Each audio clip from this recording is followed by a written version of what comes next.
we got to see today. How does what we saw stack up to kind of what you've seen so far this spring? I guess kind of on par a little bit. I mean, we turned it over twice today. Interceptions, we hadn't really turned the ball over for the most part throughout the course of the first 3 practices. So one was a really good play by the corner on a play action where Devin turned his back to the defense, lost the corner, kid made a really good play. And then the other one, I told the receiver to run a go, he ends up running a stop, and we have a miscommunication. So those are correctable. It wasn't like we were being reckless with the football, which I appreciated in terms of the ball security. But some ups, some downs. That's the kind of thing that the motto right now is, how do we sustain success? Play in and play out. All right, we can do a rack of 4 plays. Well, we can't have 2 up and 2 down. All right, or even 3 up and 3, 1 down. We've got to try to sustain success, play in and play out in order for us to get to where we want to go. And there was times of it today. Operationally, are things clicking? Yeah. The huddle? From that standpoint, yes. And we got to really work on our snaps. We're working with a couple different centers right now. Jagger's getting some reps. Still, Eli's still going to be mixing in. Obviously, we have Kobe, Keenum's and young kids. So just kind of some of the snaps right now we're working on from an operations standpoint, just being sharp and crisp every single time. But not like procedures, things like that. We had one of them today. I think we were offsides, but solid. I'm just sitting playing with David. Yeah, he's doing all right. It's still a work in progress. It's 4 practices in. Like that play action, for instance, where he turned his back to the defense from underneath the center, and he just lost the corner. And that's going to happen when you just don't have vision on him for the whole time. So that repetition, learning from that, but from the run game standpoint and operating underneath the center has been just fine. It's just some of those play actions to where he has to turn his back has been a little bit of a challenge at times. How has the adjustment at center been for Jagger so far? He's doing some good things. I mean, it's really hard to just kind of jump in and play center, right? You literally touch the football every play as an offensive lineman, and that's not easy to do when you've never touched the ball.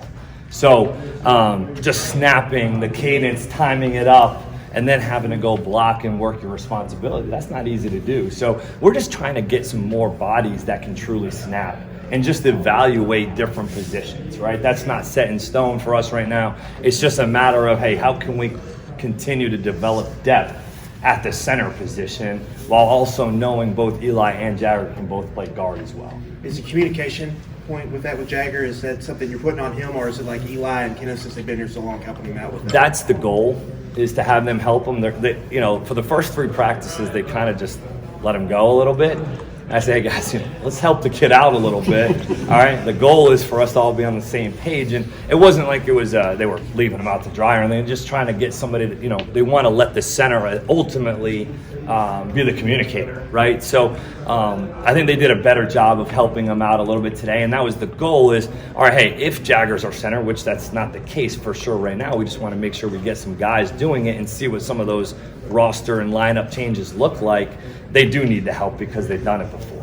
Liam, obviously you would like to have Wendell Robinson back, but how does it change you as a profile when you have a deeper group of receivers versus any of that? Trying to just get them all on the grass and also get touches. Our receiver room is very different really than it was 2 years ago in terms of, all right, we had Josh Ali and Wandell 2 years ago, and you really knew, I guess, what both of those guys did well or didn't do well and where they fit in the offense.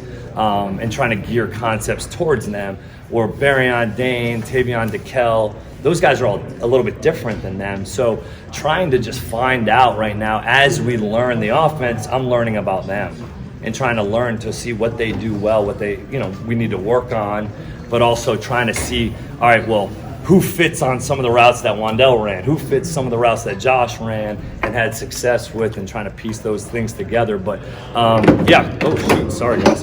Definitely a different room, but talented for sure. Liam, what are you seeing from the right tackle positions? Competition. Has anybody Really. got an upper hand? Nope. No upper hand right now. Straight competition, and just trying to find out who's going to be the guy. Obviously, there's a few guys that are competing for that job right now, and they're doing a good job competing. you know, but it's so early, or our second day of pads, really hard to truly evaluate that position right now. And we'll have a bunch of guys doing that competition, which will help out. Liam, I don't think, outside of the interception and a couple of drops, I don't think I saw the ball on the ground with Devin the whole practice. Is that accuracy been as advertised? Extremely. For the most part, he really prides himself on taking care of the football, taking check downs, slightly moving in the pocket and finding his outlets.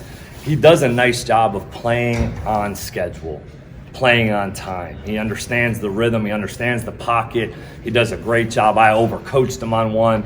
First play of the whole team, we had a touchdown on a throwback to Dane, and I said, hey, man, if you get a little pressure, just whip it out there to Barryon and just let's move on and play the next play. He does what I tell him to do, and we actually picked up the protection great, and it would have been a touchdown. So that's that's me overcoaching him.